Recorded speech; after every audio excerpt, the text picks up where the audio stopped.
so much for coming out on this gorgeous, rare, sunny morning. This is quite exciting. Obviously, we're being ordained by God here to be outside right now, so this is a fun moment. And in all seriousness, this is an extremely exciting and unique project. So my name's Natalie Boyette. I'm the Executive Director of the Affordable Housing Fund, and I'm very excited to be talking about what we're about to get started here in Payne City. So we have two projects, one of which is going on right now, one of which we're going to go ahead and break ground on later. But we are creating some spaces for some permanently supportive housing. As you all know, the Affordable Housing Fund is doing some exciting housing developments, and our target AMIs are between 80% and 120% our area median income. So we are serving the workforce out there, and I think it's important to realize that sometimes the workforce can still fall on hard times. I personally believe security can be a bit of an illusion sometimes, and sometimes our circumstances have us one health crisis, one divorce, one job loss, away from some instability. And that's why this project is so important, and that's why our partners are so valuable. So we're excited to be partnering with Brookdale Resource Center, who can really come in and wrap their arms around families that are experiencing these crises in a way that's so valuable to get them back on their feet and back into stable housing. And so these homes are going to act kind of as that transition point for them. And to be able to offer this opportunity is really a great way for a community to meet families at every path of life. We don't always go up in a straight, forward-moving fashion, and sometimes there's setbacks. So I'm very excited that we have a way forward. And so the Housing Authority is also an exciting part of that project, offering those vouchers and way to pay for this project. So we're very grateful for that partnership. And we are very grateful for the Land Bank Authority, who has been able to support us with these properties. So the county and the Land Bank Authority have been working strategically in these types of neighborhoods to acquire properties that we can come on and do meaningful projects like this while eliminating blight and improving the community. And so I would just like to take a moment to thank the Land Bank Board, as well as my board members as well. If y'all wouldn't mind joining me.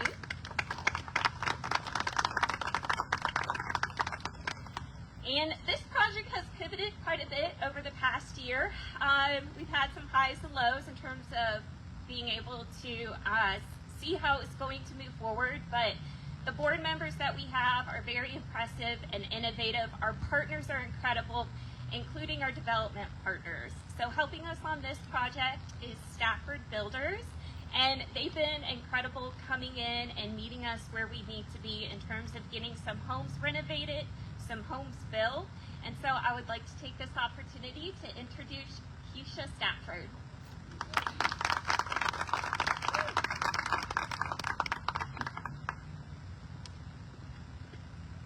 Good morning. Here's my slogan for this. Here we grow again. Growing is not only about establishing the new, but it's also about revitalizing the existing. This neighborhood represents just that. You'll see some new and you'll see some revitalized. Today, you'll see examples of both of those. At 48 Davis Street, which is right down from us, a couple of houses down from us, we'll grow through revitalizing that existing home. Here behind us, we're going to grow through building a new home. The character style of these homes will represent the southern neighborly charm that the neighborhood was actually built upon.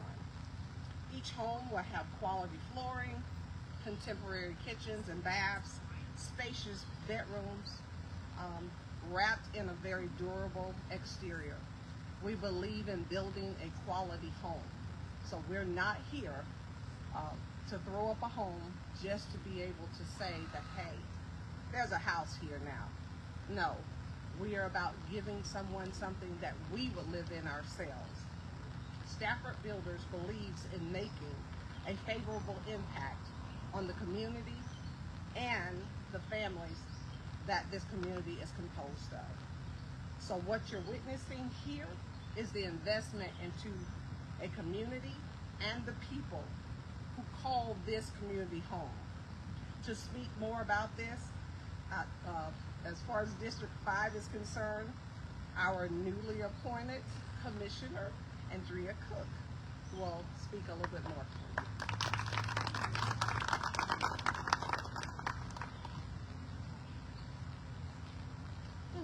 Good morning. So thank you all for being here today as we celebrate something far greater than the construction of houses. Today we celebrate opportunity. For too long, vacant and neglected properties have been symbols of what was lost, but today we are witnessing what happens when a community chooses to invest, believe, and work together. We are transforming blight into opportunity and creating spaces where families can build stable, healthy, and hopeful futures. A home is more than four walls and a roof. It is where children do homework at the kitchen table, where families gather to celebrate milestones, and where dreams begin to take shape. These homes represent hope, dignity, and a chance for families to move forward, and I'm so proud that this is happening today in District 5. I want to express my sincere appreciation to the Affordable Housing Fund and all of the partners who made this project possible. Your commitment demonstrates the importance of investing not only in neighborhoods, but in the people who call them home. While these homes will provide shelter, the true impact lies in the opportunities they create. Strong communities are built when families have the stability and support they need to thrive. One of our key partners in making that vision a reality is Brookdale Resource Center. Their work helps ensure that families have access to the resources, guidance, and support necessary to build lasting success beyond home ownership. At this time, it is my pleasure to welcome someone who has been instrumental in that effort. Please join me in welcoming Allison Bender.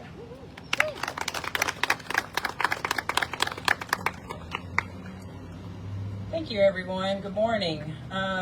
So affordable housing is one of the biggest challenges Brookdale faces when helping clients transition from homelessness into permanent housing. Since Brookdale's beginning, we have worked collaboratively with community partners to identify housing options that meet the unique needs of the individuals and families we serve. However, too often, the affordable housing is located across town, far from the community and support systems our clients have come to rely on. At Brookdale, our staff works really hard to help clients achieve stability, and housing is a critical part of that process. When a client is forced to relocate to an unfamiliar area, it can disrupt the process they have made. Remaining in a familiar neighborhood provides a comfort during a significant life transition. For families nearby, housing means children can remain in the same schools, ride the same bus routes, and maintain friendships and relationships with teachers and classmates. Adults can stay connected to their jobs, healthcare providers, faith communities, and support networks. Familiar neighborhoods and surroundings help foster a sense of belonging and security that is often essential for long-term success. That is why housing opportunities within the Payne City neighborhood, Brookdale's neighborhood, is so important. These homes represent more than just a roof overhead. They provide our clients with the opportunity to remain connected to the community where they have built relationships, received support, and begun building their lives. By creating affordable housing close to Brookdale, we can help ensure that the stability of our clients' achievements is not interrupted, and that it can be strengthened for years to come. And we have a great staff that helps make that happen every day, that we want to make sure that our residents have all the support that they need. And so if they can move into an area that's close by, that support stays there for them. And now I would like to introduce our mayor, who without him, some of these things would not be possible. So Mayor Lester Miller.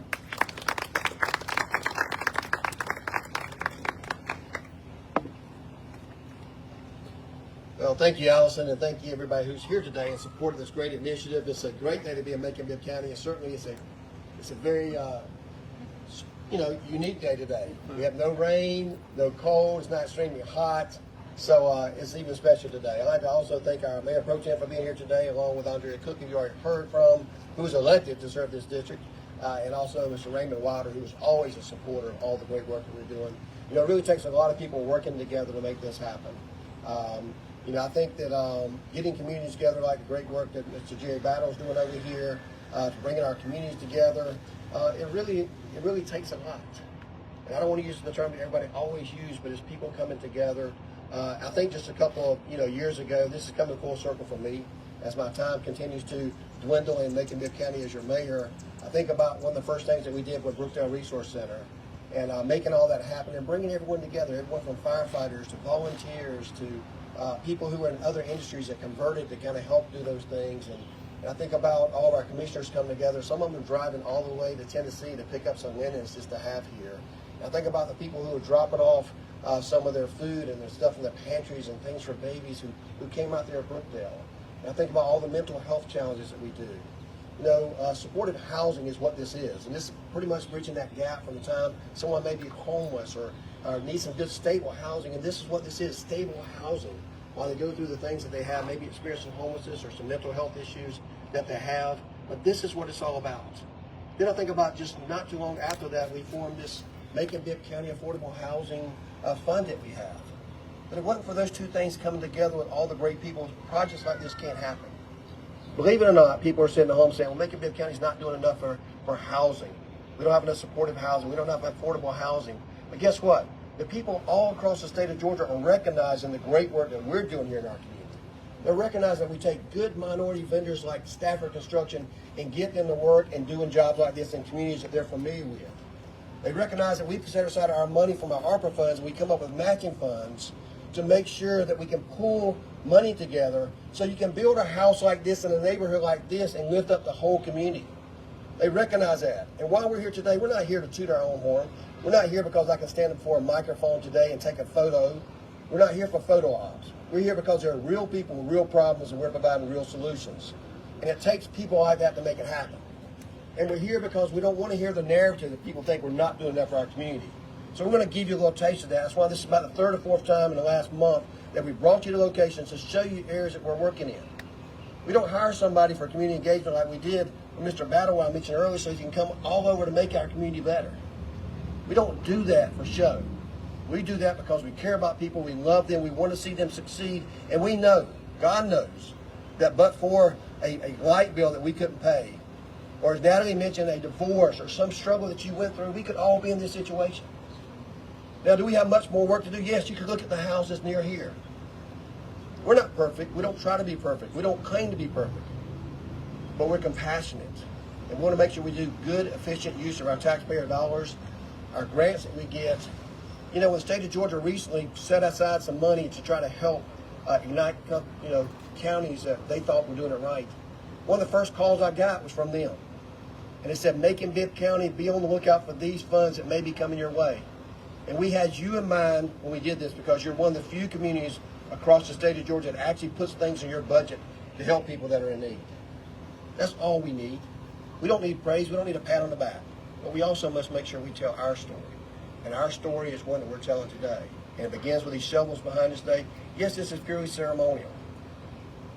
But as we look back when that child enters this house here, and they go to our public schools here in Macon-Bibb County, and they get that great education that we're striving hard to do, and we can change that trajectory.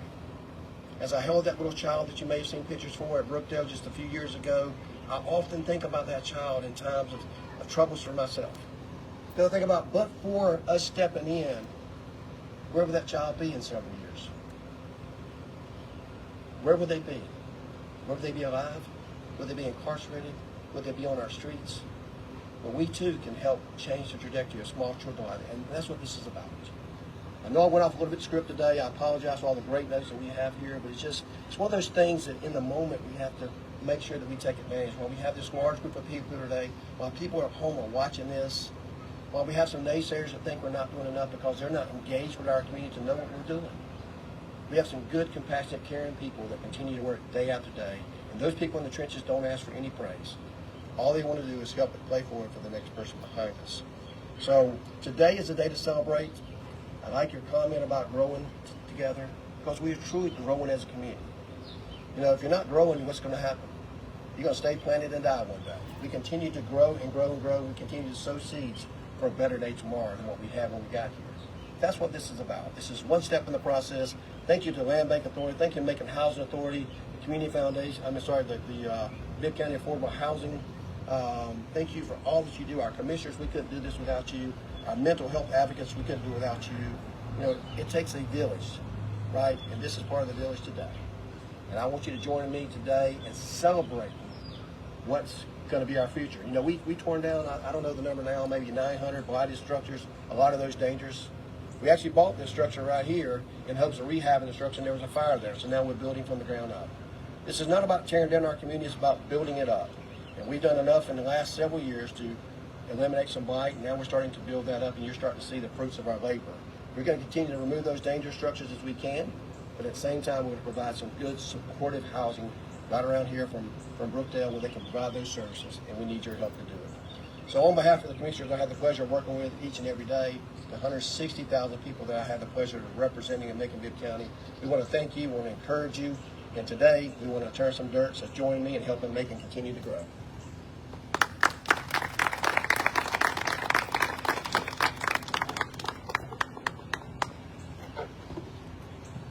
Okay, all of my speakers, commissioners, join us up here.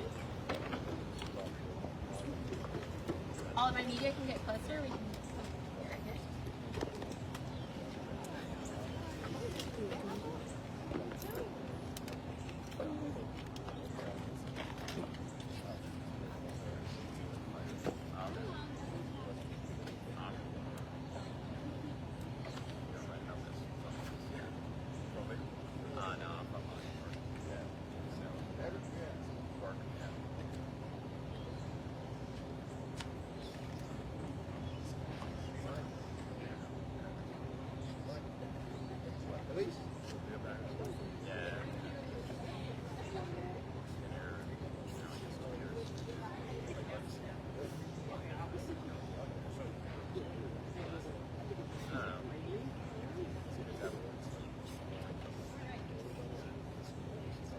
And Affordable Housing Fund board members, don't go anywhere. All right. Big smiles at me right now. Everyone look at Olivia. Smiling, smiling. All right, now I want you to pick up the dirt and just hold it in place. And then when I say 3, we're going to turn some dirt. All right. 1, 2, 3. Woo! Great. Yeah, cheer. You got to do it again. Yep. And I want to, this is exciting. You guys need